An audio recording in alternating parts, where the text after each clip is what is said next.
राष्ट्रीय ध्वजारोहण गारद के सजीले जवान रवाना हो रहे हैं समारोह स्थल से।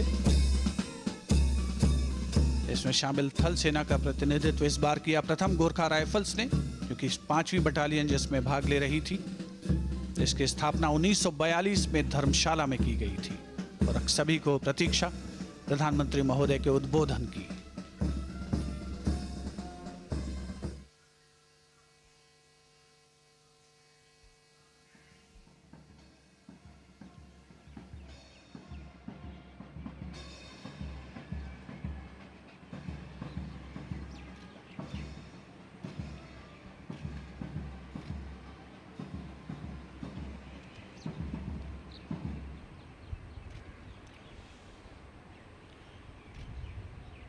मेरे प्यारे देशवासियों, आज़ादी के इस पावन पर्व की सभी देशवासियों को बधाई और बहुत बहुत शुभकामनाएं।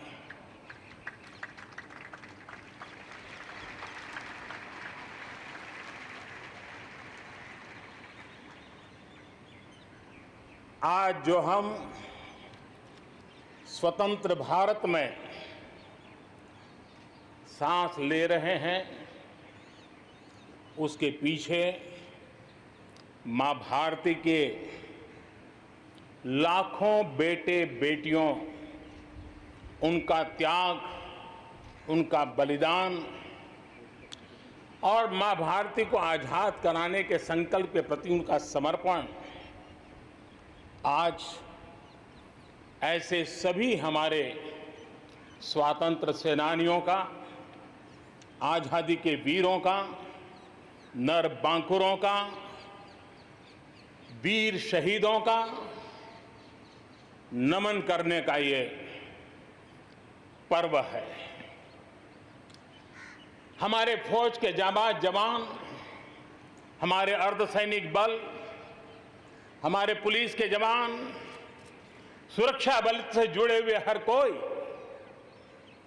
मां भारती के रक्षा में जुटे रहते हैं, सामान्य मानवीय की सुरक्षा में जुटे रहते हैं। आज उन सबको भी हृदयपूर्वक,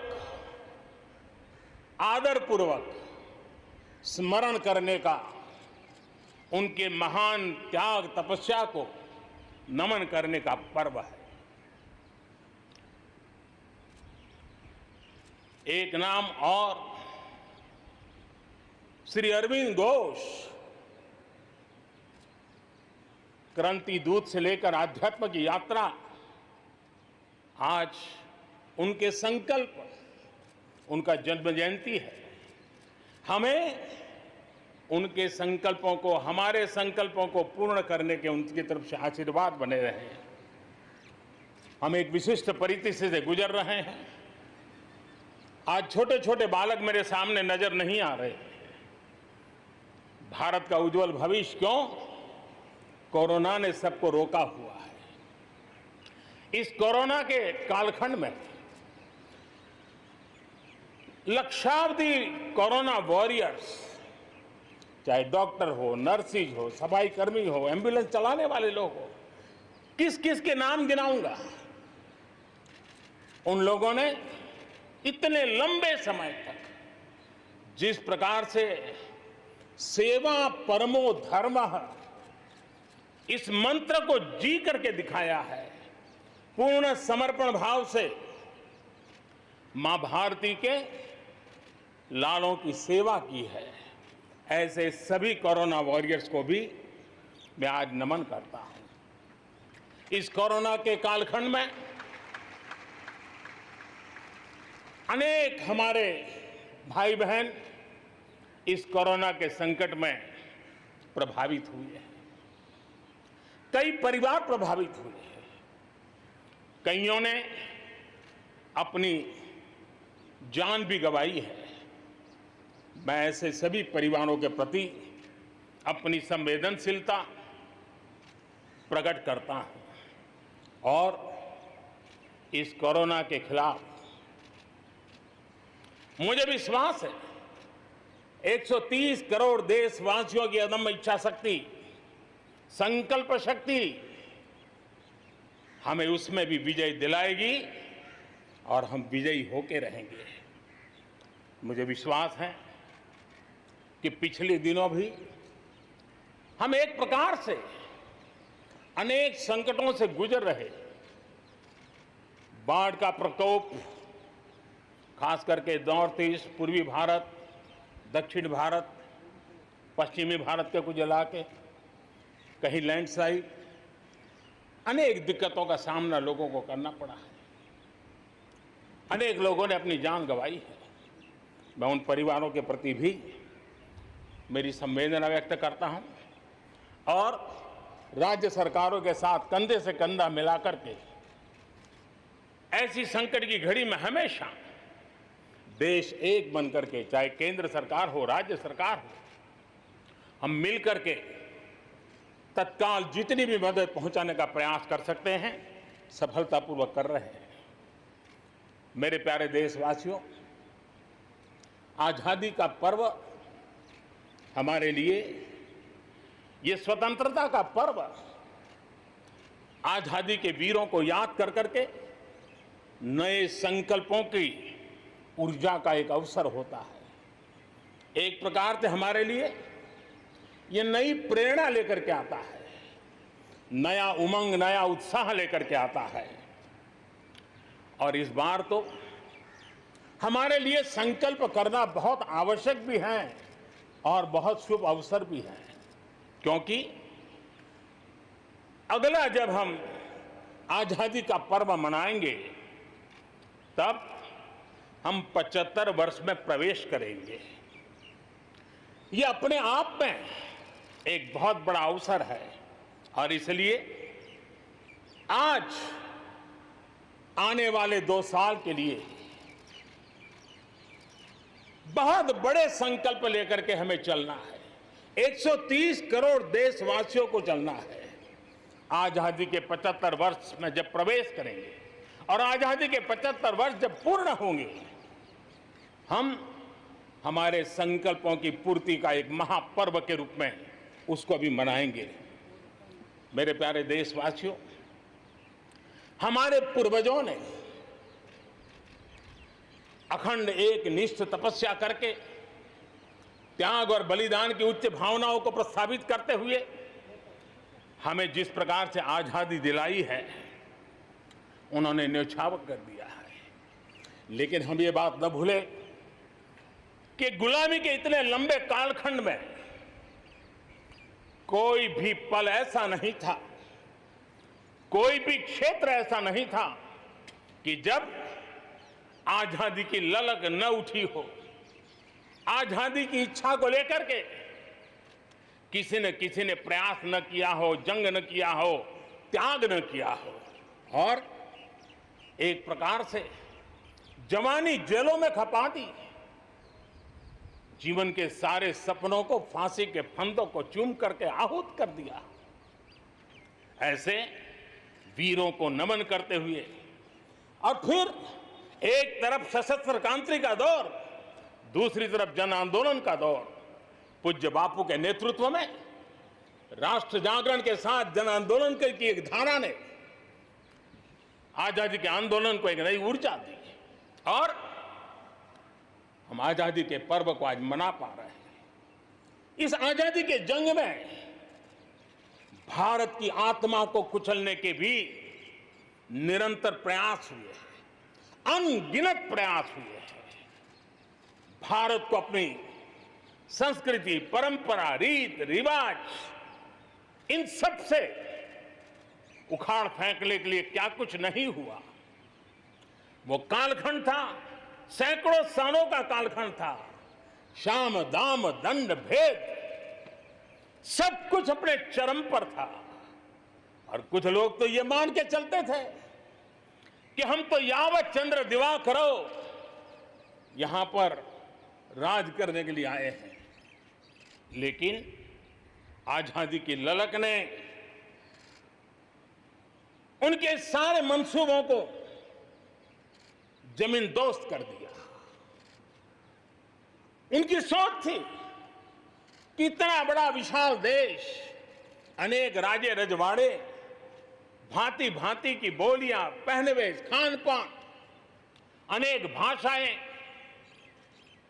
इतनी विविधताओं के कारण बिखरा हुआ देश कभी एक होकर के आजादी का जंग लड़ नहीं सकता है। लेकिन इस देश की प्राण शक्ति वो पहचान नहीं पाए।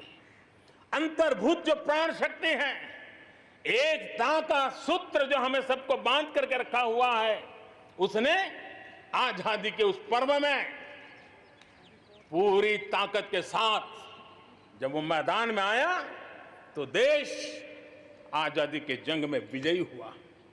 हम ये भी जानते हैं कि वो कालखंड था, विस्तारवाद की सोच वालों ने दुनिया में जहां भी फैल सकते के फैलने का प्रयास किया, अपने झंडे गाड़ने की कोशिश की, लेकिन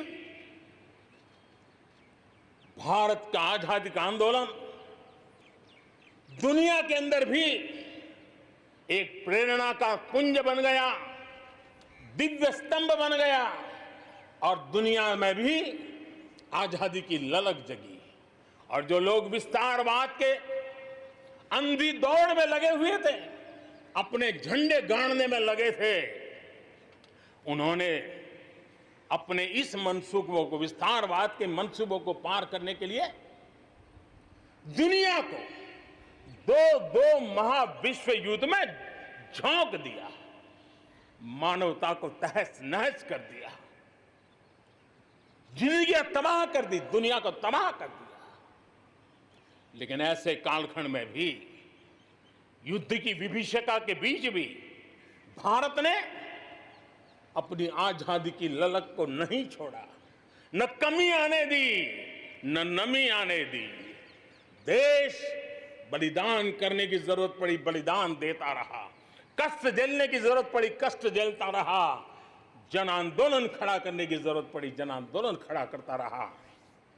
और भारत की ये लड़ाई ने दुनिया में आजादी के लिए एक माहौल बना दिया।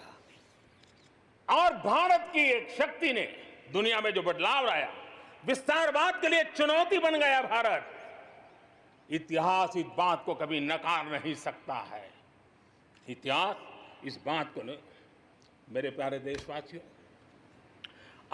आजादी की लड़ाई में पूरे विश्व में भारत ने अपनी एकजुटता की ताकत, अपनी सामूहिकता की ताकत, अपने उज्जवल भविष्य के प्रति अपना संकल्प, समर्पण और प्रेरणा, उस ऊर्जा को लेकर के देश आगे बढ़ता चला गया। मेरे प्यारे देशवासियों, कोरोना वैश्विक महामारी के बीच 130 करोड़ भारतीयों ने संकल्प लिया, संकल्प आत्मनिर्भर बनने का। और आत्मनिर्भर भारत आज हर हिंदुस्तान के मन मस्तिष्क को में छाया हुआ है। आत्मनिर्भर भारत, ये सपना संकल्प में परिवर्तित देख रहे हैं।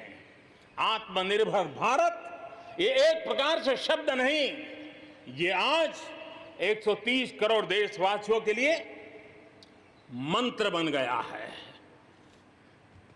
हम जानते हैं, जब मैं आत्मनिर्भर की बात करता हूं, हम में से जो भी 25-30 साल की उम्र से ऊपर होंगे, उन सब ने अपने परिवार में अपने माता पिता या अपने बुजुर्गों से सुना होगा कि भाई बेटे बेटी अब 20 साल 21 साल के हो गए हो, अब अपने पैरों पे खड़े हो जाओ। 20-21 साल में भी परिवार संतानों से अपने पैरों पर खड़े होने की अपेक्षा करता है। हम तो आजादी के 75 वर्ष के एक कदम दूर है, तब हमारे लिए भी भारत जैसे देश को अपने पैरों पर खड़ा होना अनिवार्य है। आत्मनिर्भर बनना अनिवार्य है। जो परिवार के लिए आवश्यक है, वो देश के लिए भी आवश्यक है। और इसलिए, और मुझे विश्वास है, भारत इस सपने को चरितार्थ करके रहेगा। और उसका कारण मेरे देश के नागरिकों के सामर्थ्य पर मुझे यकीन है। मुझे मेरे देश की प्रतिभा पर गर्व है।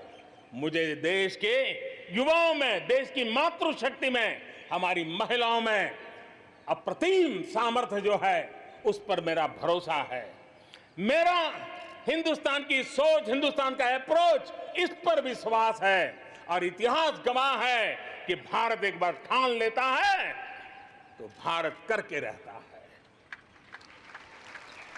और इसी के कारण जब हम आत्मनिर्भर की बात करते हैं तो दुनिया को भी उत्सुकता भी है, भारत से अपेक्षा भी है।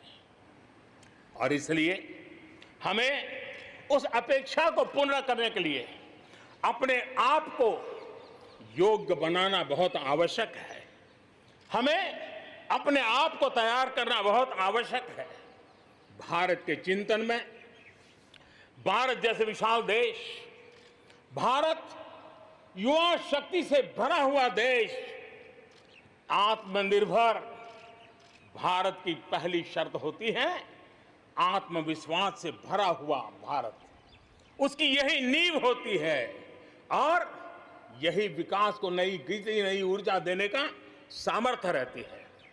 भारत विश्व एक परिवार के संस्कारों से पला बड़ा हुआ है। अगर वेद कहते थे वसुधैव कुटुंबकम तो विनोबा जी कहते थे जय जगत। और इसलिए हमारे लिए विश्व एक परिवार है। और इसलिए आर्थिक विकास भी हो, लेकिन साथ साथ मानव और मानवता का भी केंद्र स्थान होना चाहिए, इसका महत्व होना चाहिए। उसी को लेकर के हम चलते हैं। आज दुनिया इंटरकनेक्टेड है, आज दुनिया इंटरडिपेंडेंट है। और इसलिए समय की मांग है कि विश्व अर्थव्यवस्था में भारत जैसे विशाल देश का योगदान बढ़ना चाहिए। विश्व कल्याण के लिए भी ये भारत का कर्तव्य है। और भारत को अपना योगदान बढ़ाना है तो भारत को स्वयं को सशक्त होना होगा, भारत को आत्मनिर्भर होना होगा। हमें जग कल्याण के लिए भी अपने आप को सामर्थ्यवान बनाना ही पड़ेगा। और जब हमारी जड़ें मजबूत होगी, हमारा अपना सामर्थ्य होगा, तो हम दुनिया का भी कल्याण करने की दिशा में कदम उठा सकते हैं। हमारे देश में अथाक प्राकृतिक संपदा है, क्या कुछ नहीं है। आज समय की मांग है कि हमारे इन प्राकृतिक संसाधनों में हम वैल्यू एडिशन करें, हम हमारे मानव संपदा में मूल्य वृद्धि करें, नई ऊंचाइयों पर ले जाएं। और हम देश में कब तक कच्चा माल विदेश भेजते रहेंगे, रॉ मटेरियल कब तक दुनिया में भेजते रहेंगे। और देखिए तो रॉ मटेरियल दुनिया में भेजना और फिनिश गुड को दुनिया से वापस लाना, ये खेल कब तक चलेगा। और इसलिए हमें आत्मनिर्भर बनना होगा। हमारी हर शक्ति पर वैश्विक आवश्यकताओं के अनुसार मूल्य वृद्धि करना है, ये हमारा दायित्व है। ये वैल्यू एडिशन करने की दिशा में हम आगे बढ़ना चाहते हैं। हम विश्व में योगदान करने के लिए हम आगे बढ़ना चाहते हैं। विश्व में हम कुछ न कुछ, उसी प्रकार से कृषि क्षेत्र, एक समय था जब हम बाहर से गेहूं मंगवा करके अपना पेट भरते थे, लेकिन हमारे देश के किसानों ने वो कमाल करके दिखा दिया। आत्मनिर्भर भारत आज कृषि क्षेत्र में बना है। आज भारत के किसान, भारत के नागरिकों का ही पेट भरते इतना नहीं है, आज भारत वो स्थिति में है कि दुनिया में जिसकी जरूरत है उसको भी हम अन्न दे सकते हैं। अगर ये हमारी शक्ति है, आत्मनिर्भर की ये ताकत है, तो हमारे कृषि क्षेत्र में भी मूल्य वृद्धि आवश्यक है। वैश्विक आवश्यकताओं के अनुसार हमारे कृषि जगत में बदलाव की आवश्यकता है। विश्व की अपेक्षाओं को पूरा करने के लिए हमने हमारे कृषि जगत को भी आगे बढ़ाने की जरूरत है। आज देश अनेक नए कदम उठा रहा है और इसलिए अब आप देखिए स्पेस सेक्टर में हमने खुला कर दिया, देश के युवाओं को अवसर मिला है। हमने कृषि क्षेत्र को कानूनों से मुक्त कर दिया, बंधनों से मुक्त कर दिया।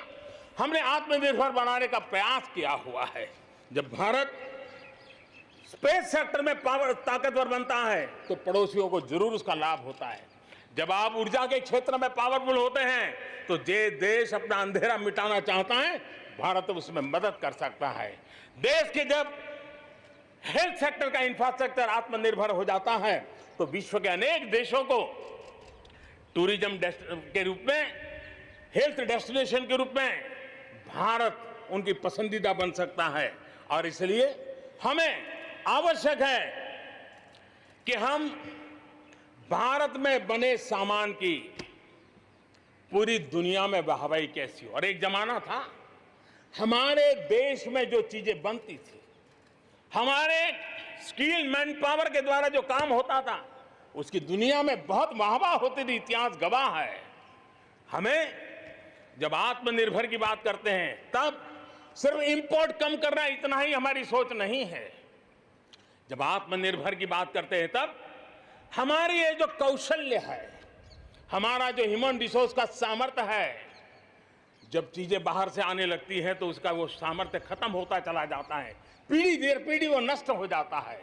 हमें हमारे उस सामर्थ्य को बचाना भी है, बढ़ाना भी है, कौशल्य को बढ़ाना है, क्रिएटिविटी को बढ़ाना है और उसको लेकर के हमें आगे बढ़ना है। हमें स्किल डेवलपमेंट की दिशा में बल देना है। आत्मनिर्भर भारत के लिए, हमारे सामर्थ्य को बढ़ाने के लिए मेरे प्यारे देशवासियों, मैं जानता हूं जब मैं आत्मनिर्भर की बात करता हूं तब अनेक आशंकाएं प्रकट भी की जाती हैं। मैं इस बात को मानता हूं कि आत्मनिर्भर भारत के लिए लाखों चुनौतियां हैं और जब विश्व स्पर्धा के मोड़ में हो तब तो चुनौतियां बढ़ भी जाती हैं। लेकिन देश के सामने अगर लाखों चुनौतियां हैं तो देश के पास करोड़ों समाधान देने वाले शक्ति भी है, मेरे देशवासी भी हैं जो समाधान का सामर्थ्य देते हैं। अब देखिए कोरोना के संकट काल में हमने देखा कि बहुत सी चीजों के लिए हम कठिनाइयों में हैं, हमें दुनिया से लाना है, दुनिया दे नहीं पा रही थी। हमारे देश के नौजवानों ने, हमारे देश के उद्यमियों ने, हमारे देश के उद्योग जगत के लोगों ने बिड़ा उठा लिया। जिस देश में N95 नहीं बनता था बनने लगे, PPE नहीं बनता था बनने लग गए, वेंटिलेटर नहीं बनता था बनने लग गए। देश की आवश्यकताओं की तो पूर्ति हुई, लेकिन दुनिया में एक्सपोर्ट करने की हमारी ताकत बन गई। दुनिया की जरूरत थी आत्मनिर्भर भारत दुनिया को कैसे मदद कर सकता है, आज हम इसमें हम देख सकते हैं। और इसलिए विश्व की भलाई में भी भारत का योगदान करना यह दायित्व बनता है और उसलिए भी हमें उसी प्रकार से बहुत हो चुका है। आजाद भारत की मानसिकता क्या होनी चाहिए? आजाद भारत की मानसिकता होनी चाहिए वोकल फॉर लोकल। हमारे जो स्थानीय उत्पाद है उसका हमने गौरवगान करना चाहिए। हम अपनी चीजों का गौरवगान नहीं करेंगे तो उसको अच्छा बनने का अवसर भी नहीं मिलेगा, उसकी हिम्मत नहीं बढ़ेगी। आइए हम मिलकर के संकल्प लें, आजादी के 75 साल के पर्व की ओर जब कदम रख रहे हैं तब वोकल फॉर लोकल का जीवन मंत्र बन जाए और हम मिलकर के भारत की उस ताकत को हम बढ़ावा दे दें। मेरे प्यारे देशवासियों, हमारा देश कैसी कैसी कमाल करता है, कैसे कैसे आगे बढ़ता है, इस बात को हम भली भांति समझ सकते हैं।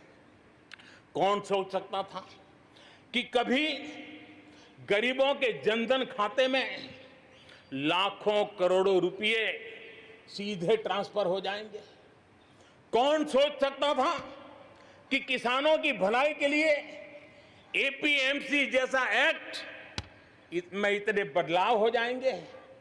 कौन सोचता था हमारे व्यापारी आलम पे जो लटकती तलवार थी एसेंशियल कमोडिटी एक्ट इतने सालों के बाद वो भी बदल जाएगा। कौन सोचता था कि हमारा स्पेस सेक्टर हमारे देश के युवाओं के लिए खुला कर दिया जाएगा।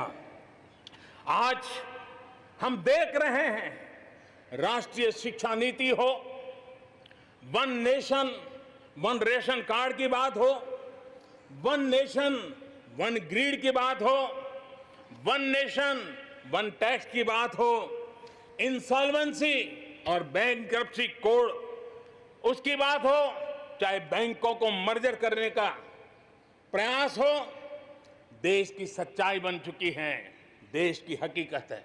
भारत में परिवर्तन के इस कालखंड में रिफॉर्म्स के परिणामों को दुनिया देख रही है।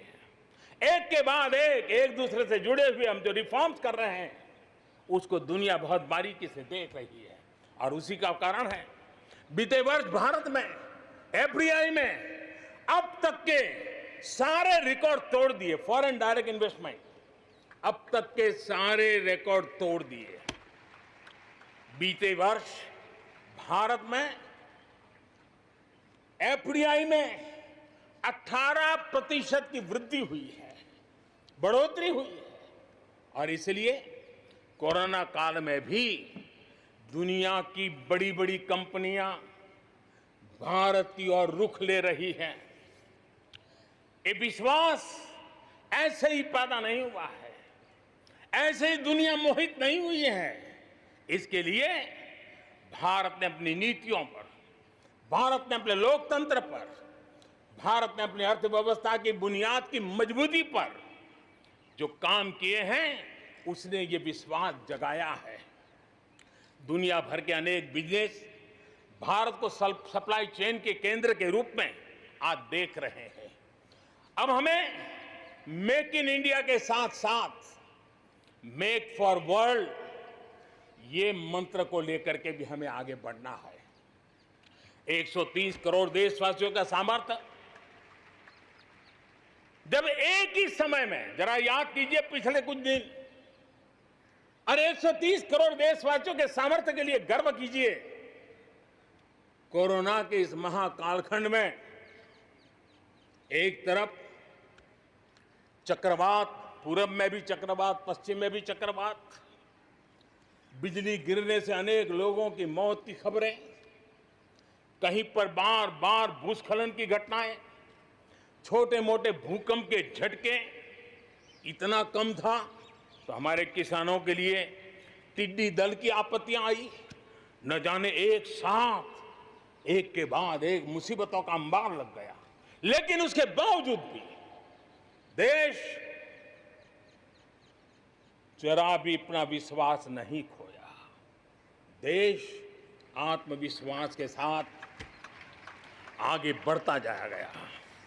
देशवासियों के जीवन को, देश की अर्थव्यवस्था को कोरोना के प्रभाव से जल्दी से जल्दी बाहर निकालना आज हमारी प्राथमिकता है।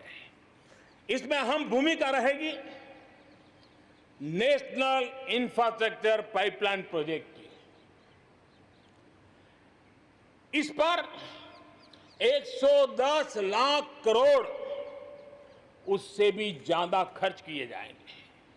इसके लिए अलग अलग सेक्टर्स में लगभग 7,000 प्रोजेक्ट्स की पहचान कर ली गई है। इससे देश के ओवरऑल इंफ्रास्ट्रक्चर डेवलपमेंट को एक नई दिशा भी मिलेगी, एक नई गति भी मिलेगी। और इससे हमेशा ये कहा जाता है, ऐसे संकट की घड़ी में जितना ज्यादा इंफ्रास्ट्रक्चर को बल दिया जाए ताकि आर्थिक गतिविधि बढ़ती है, लोगों को रोजगार मिलता है, काम मिलता है, उसके जुड़े हुए कई काम एक साथ चल जाते हैं। छोटे बड़े उद्योग, किसान, हर मध्यम वर्ग को इसका बहुत लाभ होता है। और आज मैं एक बात स्मरण करना चाहता हूं, जब अटल बिहारी वाजपेयी हमारे देश के प्रधानमंत्री थे, तब उन्होंने स्वर्णिम चतुर्भुज की एक बहुत बड़ी दूरगामी असर पैदा करने वाली योजना को प्रारंभ किया था और देश के रोड नेटवर्क के इंफ्रास्ट्रक्चर को नेक्स्ट जनरेशन पर ले गए थे, आज भी वो स्वर्णिम चतुर्भुज की तरफ देश बड़े गर्व से देख रहा है। हाँ, हमारा हिंदुस्तान बदल रहा है, देख रहा है। मेरे प्यारे देशवासियों, अटल जी ने अपने समय में एक काम किया, लेकिन अब हमें उसे आगे ले जाना है, हमें नई ओर ले जाना है। और अब हम साइलोज में नहीं चल सकते। हम इंफ्रास्ट्रक्चर को, रोड का रोड वाला काम करेगा, रेल का रेल में चला जाएगा, न रेल का रोड से संबंध, न रोड का रेल से संबंध, न एयरपोर्ट का पोर्ट से संबंध, न पोर्ट का एयरपोर्ट से संबंध, न रेलवे स्टेशन का बस से संबंध, बस स्टेशन से संबंध, न बस स्टेशन का रेलवे। ऐसी स्थिति नहीं चले। अब हमें सारा इंफ्रास्ट्रक्चर एक कॉम्प्रिहेंसिव हो, इंटीग्रेटेड हो, एक दूसरे के पूरक हो, रेल से रोड पूरक हो, रोड से सी पोर्ट पूरक हो, सी पोर्ट से पोर्ट पूरक हो। ये हमें एक नए सदी के लिए हमें मल्टी मॉडल कनेक्टिविटी इंफ्रास्ट्रक्चर, इसको जोड़ने के लिए हम अब आगे बढ़ रहे हैं और ये एक नया आयाम होगा। बहुत बड़ा सपना लेकर के इस पर काम शुरू किया है और मुझे विश्वास है ये साइलोस को खत्म करके हमारे इस सारी व्यवस्था को एक नई ताकत देंगे। इसके साथ साथ हमारे समुद्री तट, विश्व व्यापार में समुद्री तटों का अपना बहुत महत्व होता है। जब हम पोर्ट लेड डेवलपमेंट को लेकर के चले हैं, तब हम आने वाले दिनों में समुद्री तट के पूरे हिस्से में 4 लेन रोड बनाने की दिशा में एक आधुनिक इंफ्रास्ट्रक्चर के लिए हम काम करेंगे। मेरे प्यारे देशवासियों, हमारे यहाँ शास्त्रों में एक बहुत बड़ी बात और बड़ी महत्वपूर्ण बात कही गई है। हमारे यहाँ शास्त्रों में कहा गया है, सामर्थ्य मूलम स्वातंत्रम, सामर्थ्य मूलम स्वातंत्रम, श्रम मूलम च वैभवम, श्रम मूलम च वैभवम। यानी किसी समाज की, किसी भी राष्ट्र की आजादी का स्रोत उसका सामर्थ्य होता है और उसके वैभव, उन्नति, प्रगति का स्रोत उसकी श्रम शक्ति है। और इसलिए सामान्य नागरिक, शहर हो या गांव, उसकी मेहनत का कोई मुकाबला नहीं है।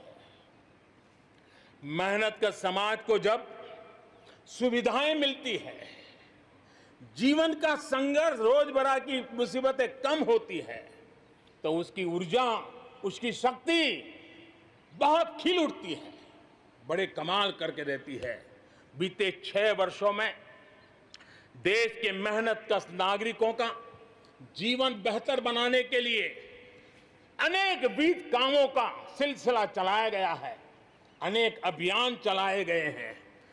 आप देखिए, बैंक खाता हो, पक्के घर की बात हो, इतनी बड़ी मात्रा में शौचालय बनाने हो, हर घर में बिजली कनेक्शन पहुंचाना हो, माताओं बहनों को धुएं से मुक्त करने के लिए गैस का कनेक्शन देना हो, गरीब से गरीब को बीमा सुरक्षा देने का प्रयास हो, 5 लाख रुपए तक अच्छे से अच्छे अस्पताल में मुफ्त इलाज कराने के लिए आयुष्मान भारत योजना हो, राशन की दुकानों को टेक्नोलॉजी जोड़ने की बात हो, हर गरीब, हर व्यक्ति बिना किसी भेदभाव के पूरी पारदर्शिता के साथ उसको लाभ पहुंचाने में पिछले 6 साल ने बहुत अच्छी तरह प्रगति की है।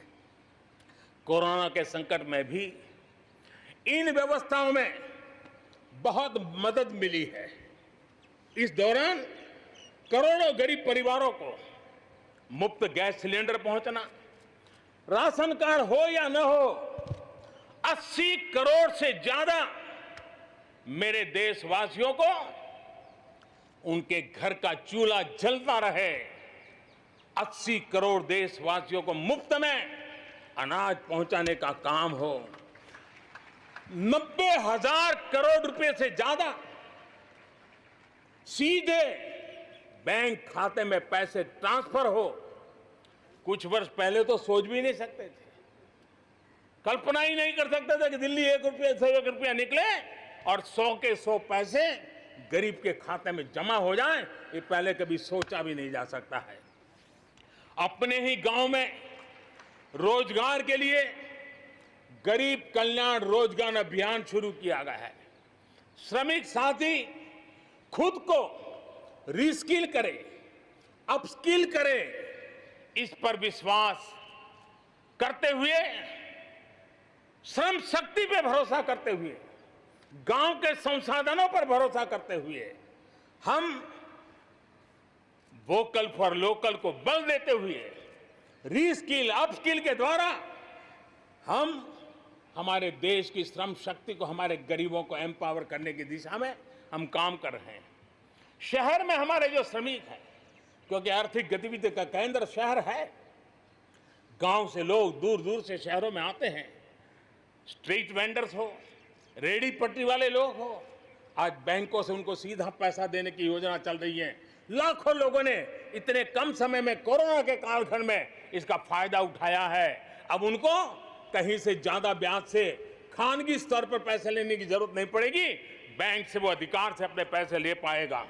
उसी प्रकार से जब शहर में हमारे श्रमिक आते हैं, उनको रहने की अगर अच्छी सुविधा मिल जाए तो उनकी कार्य क्षमता में भी बहुत बढ़ोतरी होती है।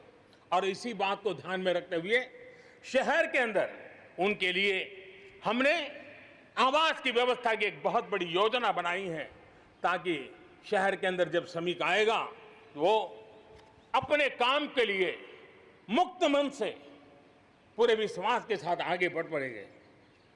मेरे प्यारे देशवासियों, ये भी सही है कि विकास की इस यात्रा में भी हमने देखा है, जैसे समाज जीवन में कुछ तबके पीछे रह जाते हैं, गरीबी से बाहर निकल नहीं पाते हैं, वैसे राष्ट्र जीवन में भी कुछ क्षेत्र होते हैं, कुछ भूभाग होते हैं, कुछ इलाके होते हैं जो पीछे रह जाते हैं। आत्मनिर्भर भारत बनाने के लिए हमारे लिए संतुलित विकास बहुत आवश्यक है। और हमने 110 से ज्यादा आकांक्षी जिले आइडेंटिफाई किए हैं। उन 110 जिले जो एवरेज से भी पीछे हैं, उनको राज्य की और राष्ट्र की एवरेज तक ले आना है। सभी पैरामीटर में लेता है। वहां के लोगों को बेहतर शिक्षा मिले, वहां के लोगों को बेहतर स्वास्थ्य सुविधाएं मिले, वहां के लोगों को रोजगार के स्थानीय अवसर पैदा हो। और उसके लिए लगातार हमने इन 110 जिले जो हमारी विकास यात्रा में कहीं पीछे छूट गए हैं, उनको आगे ले जाने के लिए प्रयास कर रहे हैं। मेरे प्यारे देशवासियों, आत्मनिर्भर भारत की अहम प्राथमिकता आत्मनिर्भर कृषि और आत्मनिर्भर किसान, और इसको हम कभी भी नजरअंदाज नहीं कर सकते हैं। किसान को पिछले दिनों हमने देखा है, एक के बाद एक रिफॉर्म आजादी के इतने सालों के बाद किए गए हैं। किसान को तमाम बंधनों से मुक्त करना हो, वो काम हमने कर दिया है। आप सोच नहीं सकते होंगे, हमारे देश में आप अगर साबुन बनाते हैं, हिंदुस्तान के कोने में जाके साबुन बेच सकते हैं। आप अगर कपड़ा बनाते हैं, हिंदुस्तान के किसी कोने में जाके कपड़ा बेच सकते हैं। आप चीनी बनाएं, आप चीनी बेच सकते हैं। लेकिन मेरा किसान, बहुत लोगों को पता नहीं होगा, मेरे देश का किसान जो उत्पादन करता था, न वो अपनी मर्जी से बेच सकता था, न अपनी मर्जी से जहां बेचना चाहता था वहां बेच सकता था। उसके लिए जो दायरा तय किया था वहीं बेचना पड़ता था। उस सारे बंधनों को हमने खत्म कर दिया है। अब हिंदुस्तान का किसान उस आजादी की सांस को ले पाएगा, ताकि वो हिंदुस्तान के किसी में भी, दुनिया के किसी भी कोने में अपना माल बेचना चाहता है, वो अपने टर्म्स पर बेच पाएगा। इस बात को हमने किसान की आय को बढ़ाने के लिए अनेक वैकल्पिक चीजों को भी बल दिया है। उसके किसानी में इनपुट कॉस्ट कैसे कम हो, सोलार पंप, उसको डीजल पंप से मुक्ति कैसे दिला दे, अन्नदाता ऊर्जादाता कैसे बने, मधुमक्खी पालन हो, फिशरीज हो, पोल्ट्री हो, ऐसे अनेक चीजें उसके साथ जुड़ जाएं, ताकि उसकी आय दोगुना हो जाए। उस दिशा में हम लगातार काम कर रहे हैं। आज समय की मांग है, हमारा कृषि क्षेत्र आधुनिक बने, मूल्य वृद्धि हो, वैल्यू एडिशन हो, फूड प्रोसेसिंग हो, पैकेजिंग की व्यवस्था हो, उसको संभालने की व्यवस्था हो, और इसलिए अच्छे इंफ्रास्ट्रक्चर की जरूरत है। आपने देखा होगा, इस कोरोना कालखंड में ही पिछले दिनों 1 लाख करोड़ रुपया एग्रीकल्चर इंफ्रास्ट्रक्चर के लिए भारत की सरकार ने आवंटित किए हैं और इंफ्रास्ट्रक्चर जो किसानों की भलाई के लिए होगा और इसके कारण किसान अपना मूल्य भी प्राप्त कर सकेगा, दुनिया के बाजार में बेच भी पाएगा, विश्व बाजार में उसकी पहुंच बढ़ेगी। आज हमने ग्रामीण उद्योगों को मजबूत करने की जरूरत है। ग्रामीण क्षेत्रों में विशिष्ट प्रकार से आर्थिक क्लस्टर बनाने जाएंगे। कृषि और गैर कृषि उद्योगों को गांव के अंदर एक जाल बनाई जाएगी और उसके कारण उसके साथ साथ किसानों के लिए जो नई एफपीओ हमने बनाने का, किसान उत्पादक संघ बनाने का जो हमने कोशिश की है, वो अपने आप में एक बहुत बड़ा इकोनॉमिकल एम्पावरमेंट का काम करेगा। भाइयों बहनों, मैंने पिछली बार यहां पर जल जीवन मिशन की घोषणा की थी।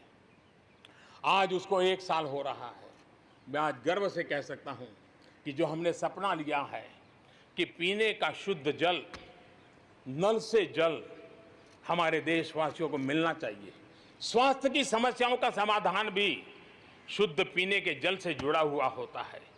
अर्थव्यवस्था में भी उसका बहुत बड़ा योगदान होता है और उसको लेकर के जल जीवन मिशन शुरू किया। आज मुझे संतोष है कि प्रतिदिन हम 1 लाख से ज्यादा घरों में, हर दिन 1 लाख से ज्यादा घरों में जल पहुंचा रहे हैं, पाइप से जल पहुंचा रहे हैं और पिछले 1 साल में 2 करोड़ परिवारों तक हम जल पहुंचाने में यशस्वी हुए हैं। और विशेष करके जंगलों में दूर दूर रहने वाले हमारे आदिवासियों के घरों तक ये पहुंचाने का काम, बड़ा अभियान चला है। और मुझे खुशी है कि आज जल जीवन मिशन ने देश में एक तंदुरुस्त स्पर्धा का माहौल बनाया है। जिले जिले के बीच में तंदुरुस्त स्पर्धा हो रही है, नगर नगर के बीच में तंदुरुस्त स्पर्धा हो रही है, राज्य राज्य के बीच में तंदुरुस्त स्पर्धा हो रही है। हर किसी को लग रहा है कि प्रधानमंत्री का जल जीवन मिशन का जो सपना है उसको हम जल्दी से जल्दी अपने क्षेत्र में पूरा करेंगे। कोऑपरेटिव कॉम्पिटिटिव फेडरलिज्म को एक नई ताकत इस जल जीवन मिशन के साथ जुड़ गई है और उसके साथ भी हम आगे बढ़ रहे हैं। मेरे प्यारे देशवासियों, चाहे हमारा कृषि का क्षेत्र हो, चाहे हमारे लघु उद्योगों का क्षेत्र हो, चाहे हमारे नौकरी पेशा करने वाले समाज के लोग हो, ये करीब करीब सभी लोग एक प्रकार से भारत का मध्यम वर्गीय बहुत बड़ा संपुट है। और मध्यम वर्ग से निकले हुए प्रोफेशनल्स आज दुनिया में अपना डंका जमा रहे हैं। मध्यम वर्ग से निकले हुए हमारे डॉक्टर, इंजीनियर, वकील, साइंटिस्ट, सब कोई दुनिया के अंदर अपना नाम डंडा जमा रहे हैं। और इसलिए ये बात तय है कि मध्यम वर्ग को जितने अवसर मिलते हैं वो अनेक गुना ताकत के साथ उभर करके आते हैं। और इसलिए मध्यम वर्ग को सरकारी दखलंदाजी से मुक्ति चाहिए। मध्यम वर्ग को अनेक विध नए अवसर चाहिए, उसको खुला मैदान होना चाहिए। और हमारी सरकार लगातार मध्यम वर्ग के इन सपनों को पूरा करने के लिए काम कर रही है। मध्यम वर्ग मिरेकल करने की ताकत रखता है। ईज ऑफ लिविंग, इसका सबसे बड़ा लाभ किसी को होना है तो मेरे मध्यम वर्गीय परिवारों को होना है। सस्ते इंटरनेट की बात हो, चाहे सस्ते स्मार्टफोन की बात हो, या उड़ान के तहत हवाई जहाज की टिकटें बहुत मिनिमम हो जाने की बात हो, या हमारे हाईवेज हो, इंफॉर्मेशन वेज हो, ये सारी चीजें मध्यम वर्ग की ताकत को बढ़ाने वाली है। आज आपने देखा होगा मध्यम वर्ग में जो गरीबी से बाहर निकला है उसका पहला सपना होता है अपना घर होना चाहिए। वो एक बराबरी की जिंदगी जाना चाहता है। देश में बहुत बड़ा काम हमने ईएमआई के क्षेत्र में किया और उसके कारण होम लोन सस्ते हुए। और जब एक घर के लिए लोन लेता है तो लोन पूरी करते करते करीब 6 लाख रुपया कि उसके छूट मिल जाती है। यह इतना ही नहीं, पिछले दिनों ध्यान में आया कि बहुत गरीब मध्यम वर्ग के परिवारों ने पैसे लगाए हुए हैं लेकिन योजनाएं पूरी न होने के कारण खुद का घर मिल नहीं रहा है, किराया भरना पड़ रहा है।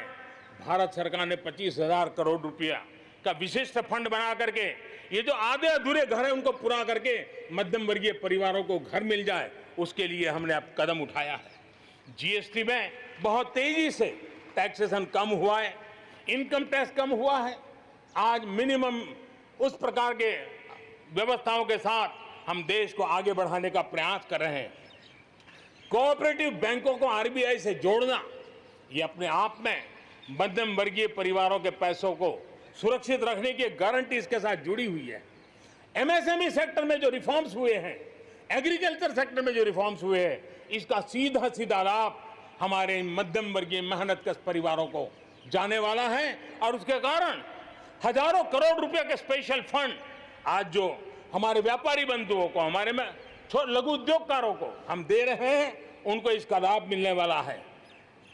आम भारतीय की शक्ति, उसकी ऊर्जा आत्मनिर्भर भारत अभियान का एक बहुत बड़ा आधार है। इस ताकत को बनाए रखने के लिए हर स्तर पर निरंतर काम जारी है। मेरे प्यारे देशवासियों, आत्मनिर्भर भारत के निर्माण में, आधुनिक भारत के निर्माण में, नए भारत के निर्माण में, समृद्ध और खुशहाल भारत के निर्माण में देश की शिक्षा का बहुत बड़ा महत्व है। इसी सोच के साथ देश को 3 दशक के बाद नई राष्ट्रीय शिक्षा नीति देने में हम आज यशस्वी हुए हैं और हिंदुस्तान के हर कोने में इसकी स्वागत के समाचार एक नई ऊर्जा, नए विश्वास दे रहे हैं। ये शिक्षा, ये राष्ट्रीय शिक्षा नीति हमारे विद्यार्थियों को जड़ से जोड़ेगी, लेकिन साथ साथ उसको एक ग्लोबल सिटीजन बनाने का भी पूरा सामर्थ्य देगी। वो जड़ों से जुड़ा होगा, लेकिन उसका सर आसमान की ऊंचाइयों को छूता होगा। आज आपने देखा होगा, राष्ट्रीय शिक्षा नीति में एक विशेष बल दिया गया है नेशनल रिसर्च फाउंडेशन का, क्योंकि देश को प्रगति करने के लिए इनोवेशन बहुत आवश्यक होता है। इनोवेशन को जितना बल मिलेगा, रिसर्च को जितना बल मिलेगा, उतना ही देश को आगे ले जाने में और कॉम्पिटिटिव वर्ल्ड के अंदर आगे बढ़ने में बहुत ताकत मिलेगी। आपने सोचा होगा, क्या कभी इतना तेजी से गांव तक ऑनलाइन क्लासेस का इतना माहौल बन जाएगा? कभी कभी आफत में भी कुछ ऐसी चीजें उभर करके आ जाती हैं, नई ताकत दे देती हैं। और इसलिए आपने देखा होगा, कोरोना काल में ऑनलाइन क्लासेस एक प्रकार से कल्चर बन गया है। आप देखिए, ऑनलाइन डिजिटल ट्रांजैक्शन वो भी कैसे बढ़ रहे हैं। भीम यूपीआई गत 1 महीने में, यानी किसी को भी गर्व होगा कि भारत जैसे देश में यूपीआई भीम के द्वारा गत 1 महीने में 3 लाख करोड़ रुपए का ट्रांजैक्शन हुआ है। ये अपने आप में हम किस प्रकार से बदली हुई स्थितियों को स्वीकार करने लगे हैं, ये इसका नमूना है। आप देखते हैं, 2014 से पहले हमारे देश में 5 दर्जन पंचायतें, 5 दर्जन पंचायतों में ऑप्टिकल फाइबर था। गत 5 वर्ष में 1.5 लाख ग्राम पंचायतों तक ऑप्टिकल फाइबर नेटवर्क पहुंच चुका है, जो आज इतना मदद कर रहा है। सभी पंचायतों में पहुंचने के लक्ष्य के साथ हमने काम शुरू किया था। जो 1 लाख पंचायतें बाकी हैं, वहां भी तेजी से काम चल रहा है। लेकिन बदली पड़ी हुई परिस्थिति में गांव की भी डिजिटल इंडिया में भागीदारी अनिवार्य बन गई है। गांव के लोगों को भी इस प्रकार की ऑनलाइन सुविधाओं की जरूरत बढ़ गई है। इसको ध्यान में रखते हुए पहले जो हमने कार्यक्रम बनाया था, हर पंचायत तक पहले पहुंचेंगे, लेकिन आज मैं आपसे बताना चाहूंगा कि अब हमने तय किया है कि सभी 6 लाख से ज्यादा जो हमारे गांव है, उन सभी गांवों में ऑप्टिकल फाइबर नेटवर्क पहुंचाया जाएगा। जरूरत बदली है तो हमने प्रायोरिटी भी बदली है। 6 लाख से अधिक गांवों में हजारों लाखों किलोमीटर ऑप्टिकल फाइबर का काम चलाया जाएगा। और हमने तय किया है 1000 दिन में, 1000 दिन के अंदर अंदर देश के 6 लाख से अधिक गांवों में ऑप्टिकल फाइबर नेटवर्क काम पूरा कर दिया जाएगा। बदलती हुई टेक्नोलॉजी में साइबर स्पेस,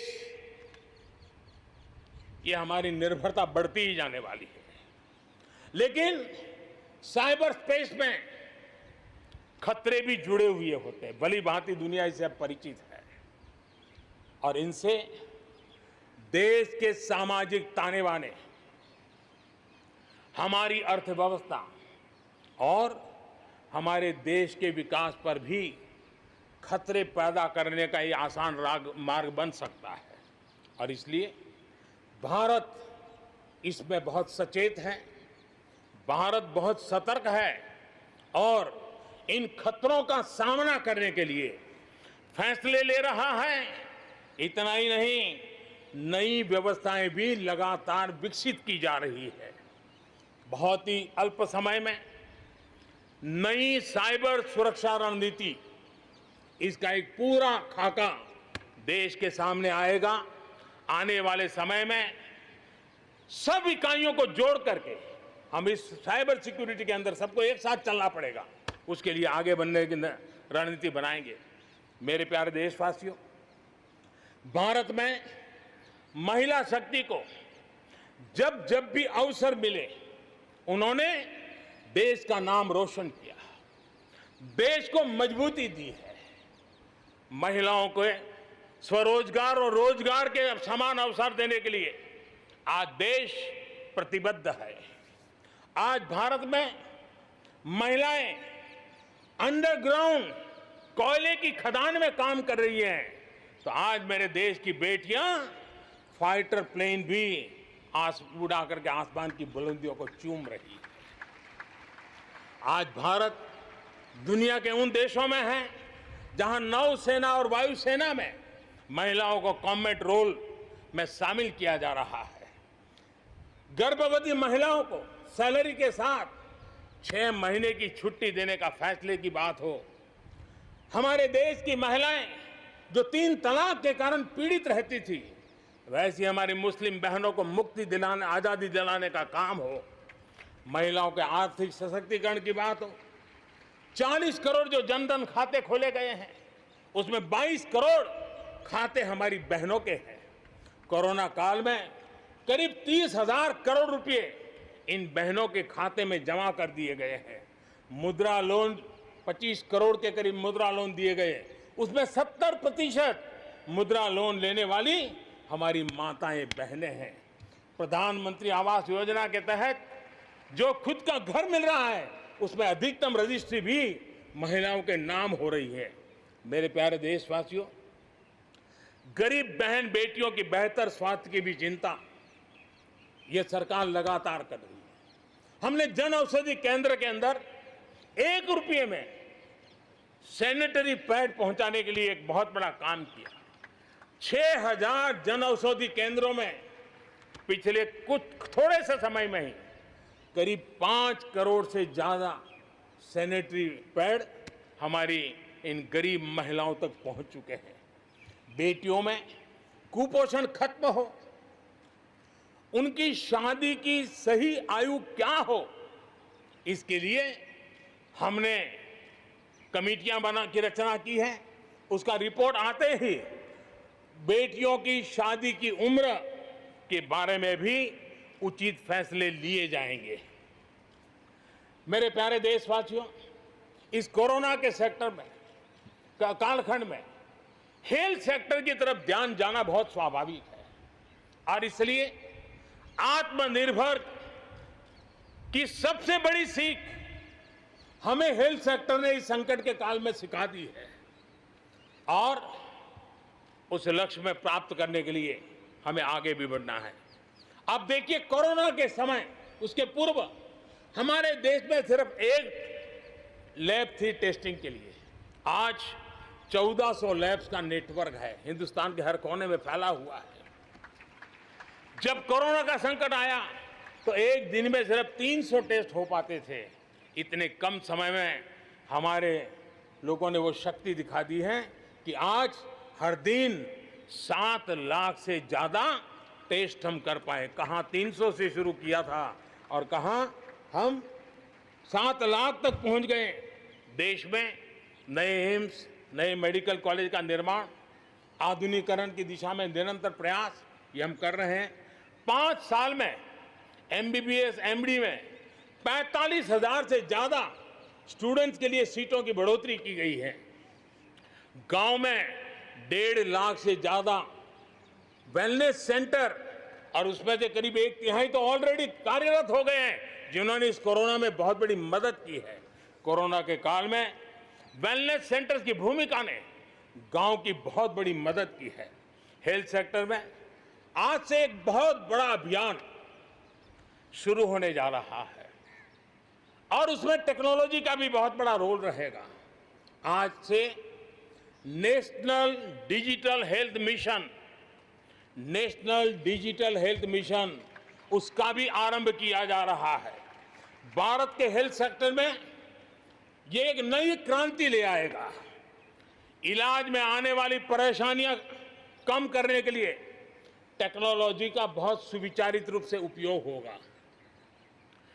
प्रत्येक भारतीय को हेल्थ आईडी दी जाएगी। ये हेल्थ आईडी प्रत्येक भारतीय के स्वास्थ्य खाते की तरह काम करेगी। आपके हर टेस्ट, हर बीमारी, आपको किस डॉक्टर के पास कौन सी दवा ली थी, उनका क्या डायग्नोसिस था, कब दी थी, आपकी रिपोर्ट क्या थी, ये सारी जानकारी इस एक हेल्थ आईडी में आपको समाहित की जाएगी। डॉक्टर से अपॉइंटमेंट हो, पैसा जमा करना हो, अस्पताल में पर्ची बनवाने की भागदौड़ हो, तमाम दिक्कतें नेशनल डिजिटल हेल्थ मिशन के माध्यम से अनेक मुसीबतों से मुक्ति मिलेगी और उत्तम स्वास्थ्य के लिए हमारा कोई भी नागरिक सही फैसले कर पाएगा। ये व्यवस्था उसे होने वाली है। मेरे प्यारे देशवासियों, जब भी अब कोरोना की बात आती है तो एक बात स्वाभाविक है, हर किसी के मन में सवाल है, कोरोना की वैक्सीन कब तैयार होगी? ये सवाल हर एक के मन में है, पूरी दुनिया में है। मैं आज देशवासियों को कहना चाहूँगा, देश के हमारे वैज्ञानिकों की प्रतिभा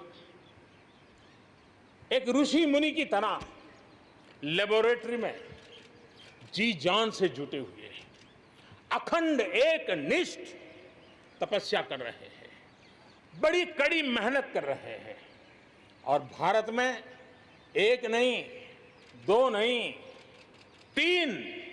तीन वैक्सीन उसके टेस्टिंग के अलग अलग चरण में है।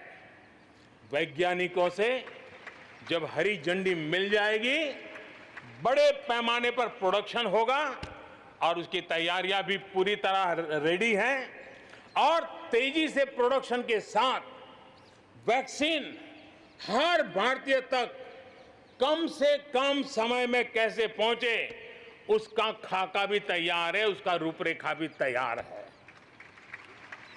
मेरे प्यारे देशवासियों, हमारे देश में अलग अलग जगहों पर विकास की तस्वीर अलग अलग है।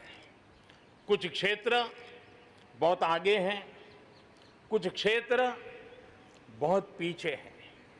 ये असंतुलन आत्मनिर्भर भारत के सामने एक महत्वपूर्ण चुनौती मैं मान सकता हूं और इसलिए जैसा मैंने प्रारंभ में कहा, 110 आकांक्षी जिलों पर हम बल दे रहे हैं, उसको विकास की बराबरी लाना चाहते हैं।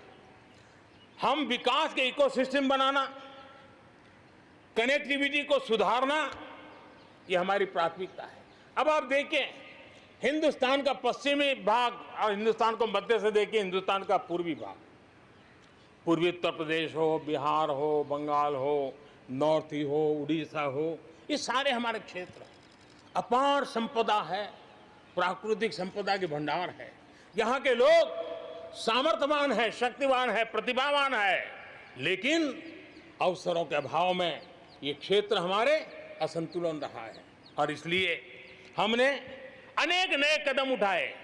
ईस्टर्न डेडिकेटेड फ्रेट कॉरिडोर हो, पूर्व में गैस पाइपलाइन से जोड़ने की बात हो, नए रोड रेल का इंफ्रास्ट्रक्चर खड़ा करना हो, वहां नए पोर्ट बनाने हो, यानी एक प्रकार से पूरा डेवलपमेंट के लिए जो इंफ्रास्ट्रक्चर का खाका होना चाहिए, बड़ा होलिस्टिक तरीके से विकसित हम कर रहे हैं ताकि हमारे क्षेत्र भी विकास की दिशा में।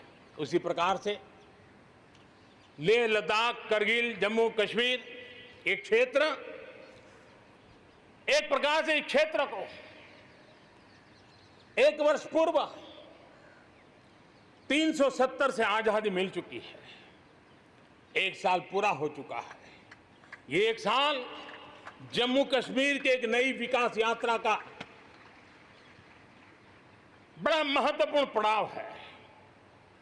ये 1 साल वहां महिलाओं को, दलितों को मूलभूत अधिकारों को देने वाला कालखंड रहा है।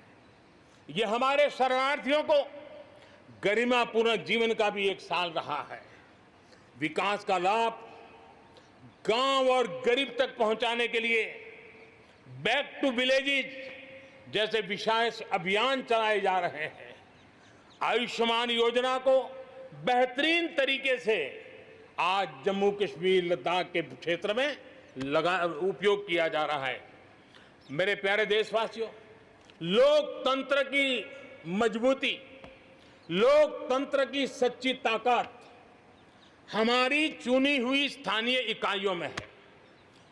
हम सभी के लिए गर्व की बात है कि जम्मू कश्मीर में स्थानीय इकाइयों के जनप्रतिनिधि सक्रियता और संवेदनशीलता के साथ विकास के नए युग को आगे बढ़ा रहे हैं।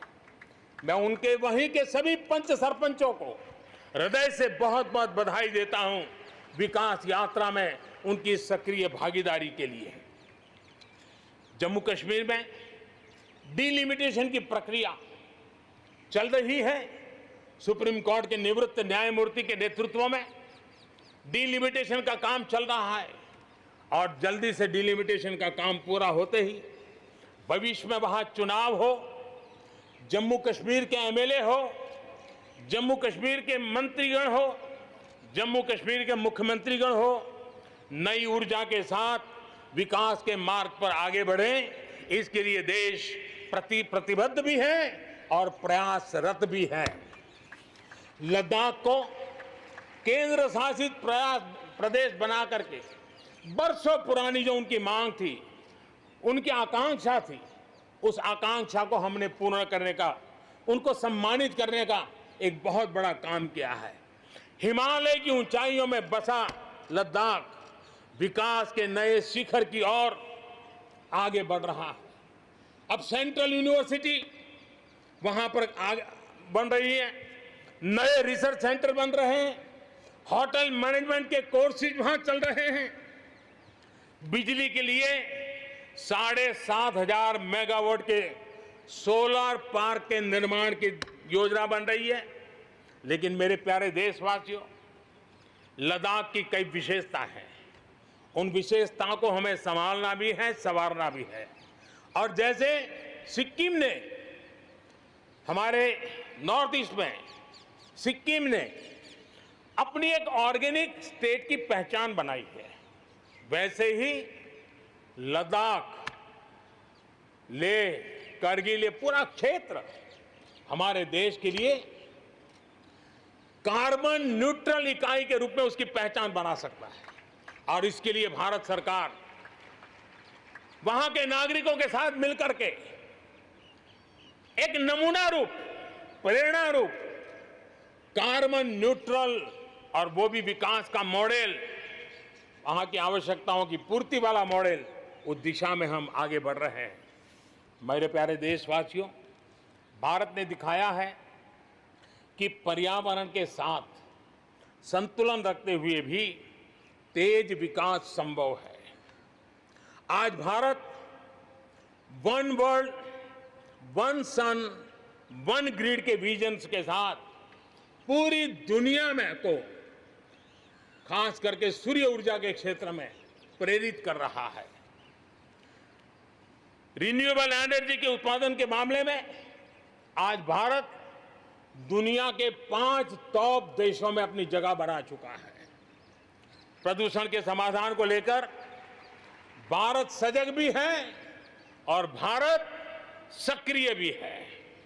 स्वच्छ भारत अभियान हो, धुआं मुक्त रसोई गैस की व्यवस्था हो, एलईडी बल्ब का अभियान हो, सीएनजी आधारित ट्रांसपोर्टेशन की व्यवस्था हो, इलेक्ट्रिक मोबिलिटी के लिए प्रयास हो, हम कोई कसर नहीं छोड़ रहे हैं। पेट्रोल से प्रदूषण को कम करने के लिए इथेनॉल उत्पादन उसको बढ़ाने पर और उसके इस्तेमाल पर बल दिया जा रहा है।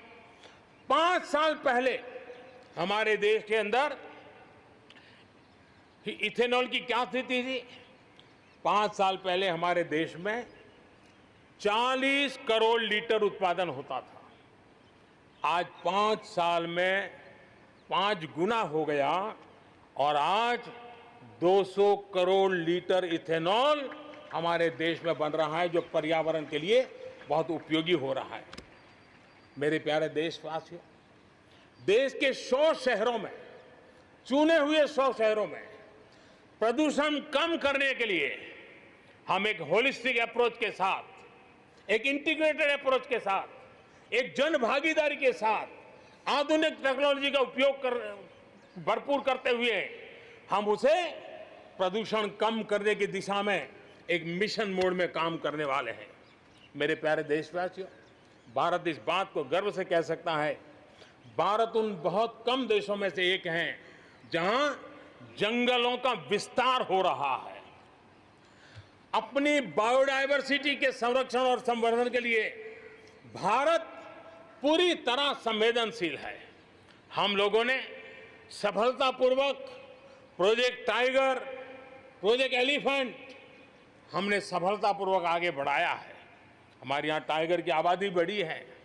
अब आने वाले दिनों में एशियाटिक लायन, प्रोजेक्ट लायन की शुरुआत हो रही है और उसमें प्रोजेक्ट लायन भारतीय शहरों की रक्षा, सुरक्षा, आवश्यक इंफ्रास्ट्रक्चर और विशेष करके उनके लिए जो आवश्यक होता है स्पेशल प्रकार का हेल्थ इंफ्रास्ट्रक्चर, उस पर भी काम किया जाएगा और प्रोजेक्ट लाइन पर बल दिया जाएगा।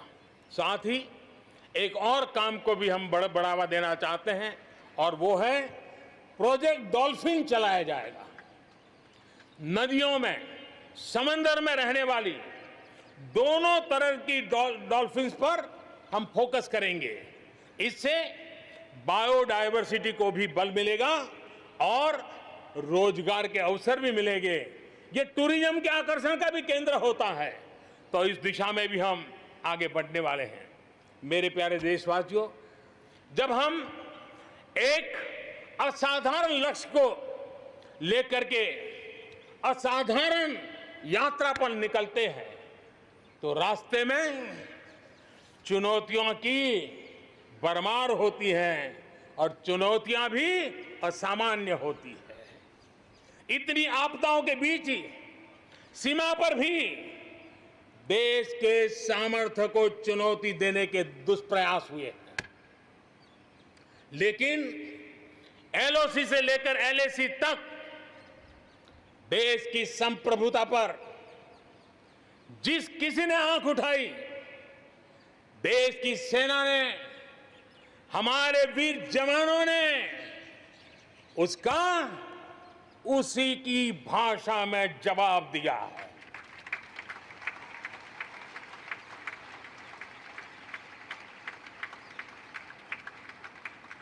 भारत की संप्रभुता की रक्षा के लिए पूरा देश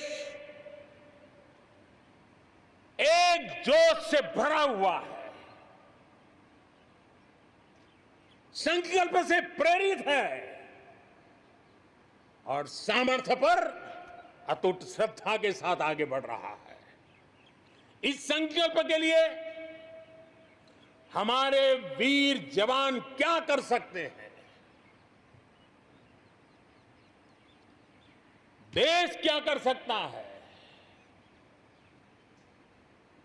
ये लद्दाख में दुनिया ने देख लिया है।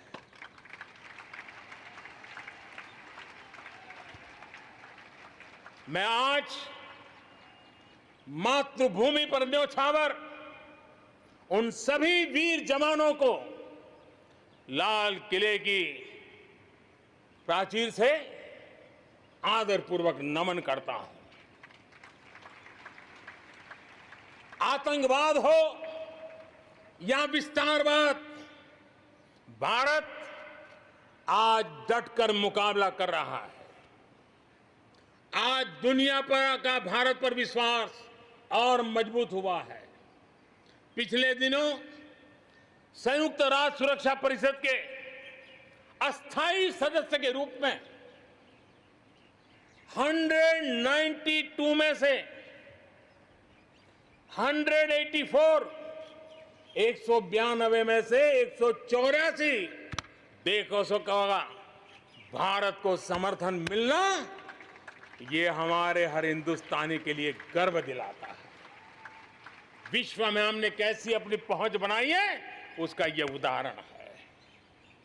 और यह तभी संभव होता है जब भारत खुद मजबूत हो, भारत सशक्त हो, भारत सुरक्षित हो। इसी सोच के साथ आज अनेक मोर्चों पर काम किया जा रहा है। मेरे प्यारे देशवासियों, हमारे पड़ोसी देशों के साथ, चाहे वो हमसे जमीन से जुड़े हो या समंदर से, अपने संबंधों का हम सुरक्षा, विकास और विश्वास की साझेदारी के साथ जोड़ रहे हैं। भारत का लगातार प्रयास है कि अपने पड़ोसी देशों के साथ हम अपने सदियों पुराने सांस्कृतिक, आर्थिक और सामाजिक रिश्तों को और गहराई दें। दक्षिण एशिया में दुनिया की 1/4 जनसंख्या रहती है। हम सहयोग और सहभागिता से इतनी बड़ी जनसंख्या के विकास और समृद्धि की अनगिनत संभावनाएं पैदा कर सकते हैं। इस क्षेत्र के देशों के सभी नेताओं की इस विशाल जनसमूह के विकास और प्रगति के लिए बहुत बड़ी जिम्मेदारी है, एक अहम जिम्मेदारी है। उसे निभाने के लिए दक्षिण एशिया के इन सभी क्षेत्र के सभी लोगों को, राजनेताओं को, शासकों को, बुद्धिजीवियों को भी मैं आह्वान करता हूं, इस पूरे क्षेत्र में जितनी शांति होगी, जितना सौहार्द होगा, उतनी ही ये मानवता के काम आएगी, मानवता के हित में होगा। पूरी दुनिया का हित इसमें समाहित है। आज पड़ोसी सिर्फ वो ही नहीं है जिनसे हमारी भौगोलिक सीमाएं मिलती है, बल्कि वे भी हैं जिनसे हमारे दिल मिलते हैं।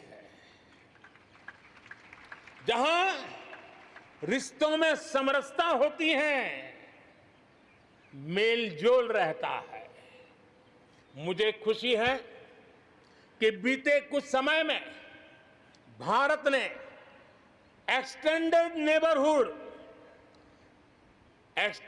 नेबरहुड के सभी देशों के साथ अपने संबंधों को और मजबूत किया है।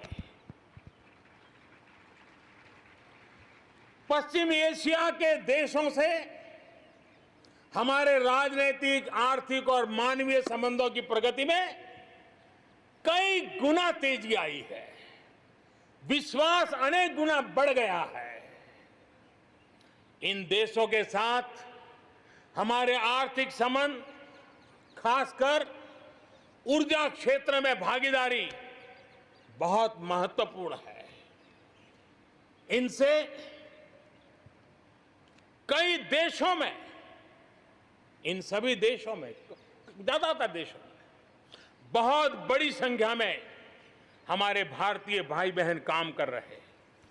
जिस प्रकार इन देशों ने कोरोना के संकट के समय भारतीयों की मदद की, भारत सरकार के अनुरोध का सम्मान किया, उसके लिए भारत उन सभी देशों का आभारी है और मैं अपना आभार प्रकट करना चाहता हूं। इस प्रकार हमारे पूर्व के आसियान देश, जो हमारे मैरीटाइम पड़ोसी भी हैं, वो भी हमारे लिए बहुत विशेष महत्व रखते हैं। इनके साथ भारत का हजारों वर्ष पुराना धार्मिक और सांस्कृतिक संबंध है। बौद्ध धर्म की परंपराएं हमें उनसे जोड़ती है। आज भारत इन देशों के साथ सिर्फ सुरक्षा क्षेत्र में नहीं, बल्कि समुद्री संपदा के क्षेत्र में भी सहयोग बढ़ा रहा है। मेरे प्यारे देशवासियों, भारत के जितने प्रयास शांति और सौहार्द के लिए है, उतनी ही प्रतिबद्धता अपनी सुरक्षा और अपनी सेनाओं को सशक्त करने के लिए भी है। रक्षा उत्पादन में आत्मनिर्भर भारत के लिए बड़े कदम उठाए गए हैं। हाल ही में 100 से ज्यादा सैन्य उपकरणों के आयात पर हमने रोक लगा दी है। मिसाइलों से लेकर के हल्के युद्धक हेलीकॉप्टरों तक, असॉल्ट राइफल से लेकर ट्रांसपोर्ट एयरक्राफ्ट तक, सभी मेक इन इंडिया हो गए। अपना तेजस भी अपनी तेजी और अपनी ताकत दिखाने के लिए आधुनिक जरूरतों के हिसाब से तैयार हो रहा है। देश की सुरक्षा में हमारे बॉर्डर और कोस्टल इंफ्रास्ट्रक्चर की बहुत बड़ी भूमिका है। आज हिमालय की चोटियां हो या हिंद महासागर के द्वीप, हर दिशा में कनेक्टिविटी के विस्तार पर जोर दिया जा रहा है। लद्दाख से लेकर के अरुणाचल प्रदेश तक बड़े पैमाने पर हमारे देश की सुरक्षा को ध्यान में रखते हुए नई सड़कें तैयार की गई हैं। देश में, मेरे प्यारे देशवासियों, हमारा इतना बड़ा समुद्र तट है, लेकिन साथ साथ हमारे पास 1300 से ज्यादा आइलैंड्स हैं। कुछ चुनिंदा आइलैंड के महत्व को देखते हुए तेजी से विकसित करने पर हम आगे बढ़ रहे हैं। आपने देखा होगा, पिछले सप्ताह 5 दिन पहले अंडमान निकोबार में submarine optical fibre cable project का लोकार्पण हुआ। अंडमान निकोबार को भी चेन्नई और दिल्ली जैसी इंटरनेट सुविधा अब उपलब्ध होगी। अब हम आगे लक्षद्वीप को भी इसी तरह जोड़ने के लिए काम को आगे बढ़ाने वाले हैं। अगले 1000 दिन में लक्षद्वीप को भी तेज इंटरनेट की सुविधा से जोड़ने का हमने लक्ष्य रखा है। बॉर्डर और कोस्टल एरिया के युवाओं के विकास, उसको भी सुरक्षा को केंद्र में रखते हुए विकास के मॉडल की दिशा में हम आगे बढ़ रहे हैं। और उसमें एक कदम, एक बड़ा अभियान हम शुरू कर रहे हैं। हमारे जो बॉर्डर इलाके हैं, हमारे जो कोस्टल इलाके हैं, वहाँ के करीब 173 डिस्ट्रिक्ट हैं जो किसी न किसी देश की सीमा या समुद्री तट से जुड़े हुए हैं। आने वाले दिनों में एनसीसी का विस्तार उन बॉर्डर डिस्ट्रिक्ट के नौजवानों के लिए किया जाएगा। बॉर्डर एरिया के कैडेट्स को हम करीब करीब 1 लाख नए एनसीसी के कैडेट तैयार करेंगे और उसमें 1/3 हमारी बेटियां हो, ये भी प्रयास रहेगा। बॉर्डर एरिया के कैडेट्स को सेना प्रशिक्षित करेगी। कोस्टल एरिया के जो कैडेट्स हैं उनको नेवी के लोग प्रशिक्षित करेंगे और जहां एयरबेस है वहां के कैडेट को एयरफोर्स की तरफ से ट्रेनिंग दी जाएगी। बॉर्डर और कोस्टल एरिया को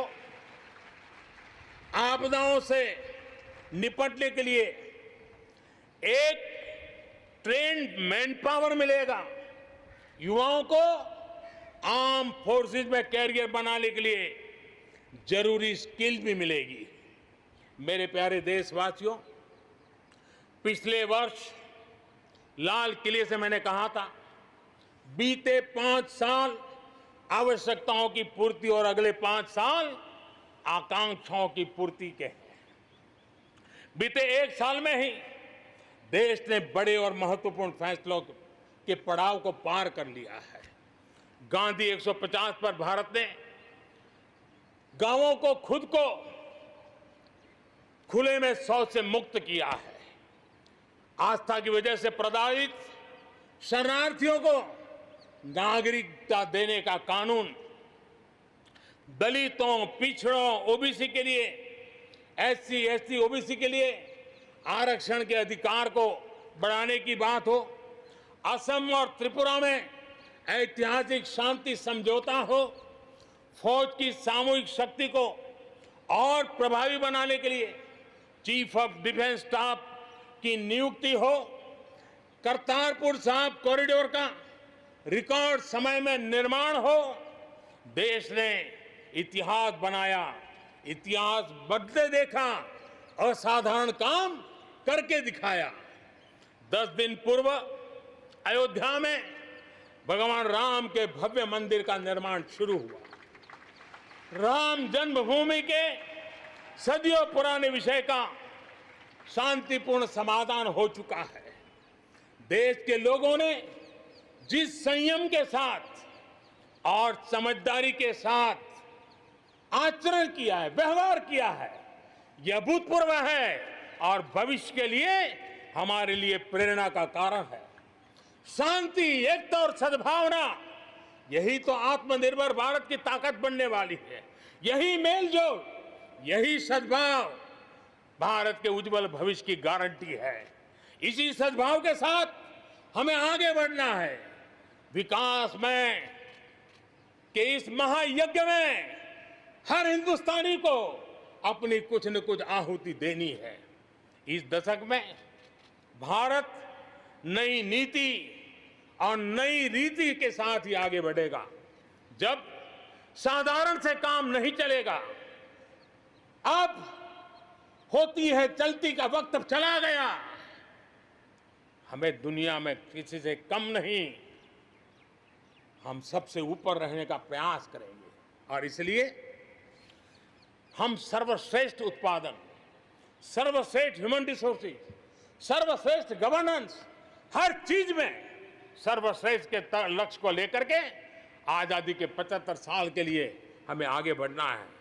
हमारी पॉलिसीज, हमारे प्रोसेस, हमारे प्रोडक्ट्स, सब कुछ उत्तम से उत्तम हो, बेस्ट हो, तभी एक भारत श्रेष्ठ भारत की परिकल्पना साकार होगी।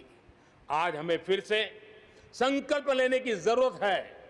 ये संकल्प आजादी के लिए बलिदान देने वालों के सपनों को पूरा करने का हो। ये संकल्प 130 करोड़ देशवासियों के लिए हो। ये संकल्प हमारी आने वाली पीढ़ियों के लिए हो, उनके उज्जवल भविष्य के लिए हो। ये संकल्प आत्मनिर्भर भारत के लिए हो। हमें शपथ लेनी होगी, हमें प्रतिज्ञा करनी होगी। हम आयात को कम कम से कम करने की दिशा में योगदान करेंगे। हम अपने लघु उद्योगों को सशक्त करेंगे। हम सब लोकल के लिए वोकल बनेंगे और हम ज्यादा इनोवेट करेंगे। हम एम्पावर करेंगे अपने युवाओं को, महिलाओं को, आदिवासियों को, दिव्यांगों को, दलितों को, गरीबों को, गांव को, पिछड़ों को, हर किसी को।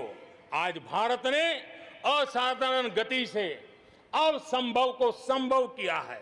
इसी इच्छा शक्ति, इसी लगन, इसी जज्बे के साथ प्रत्येक भारतीय को आगे बढ़ना है।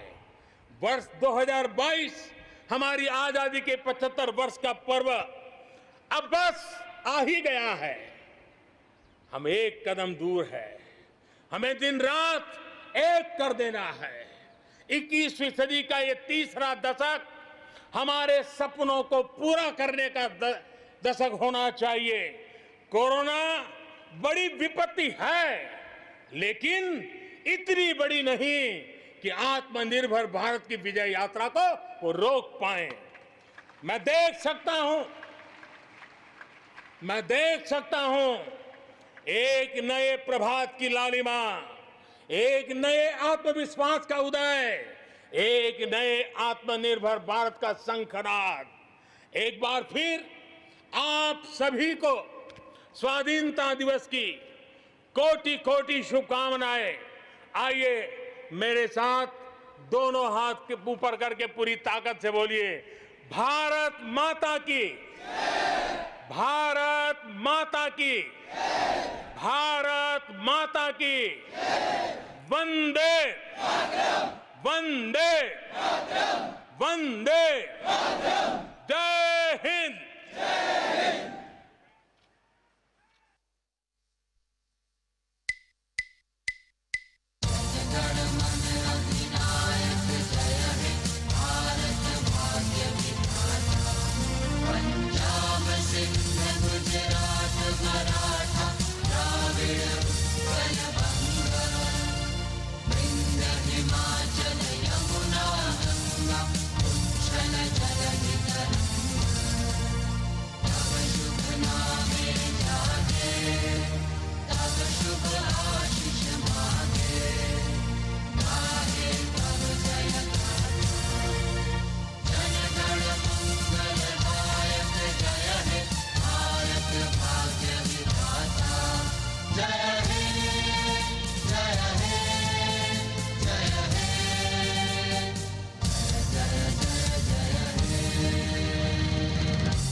कोटि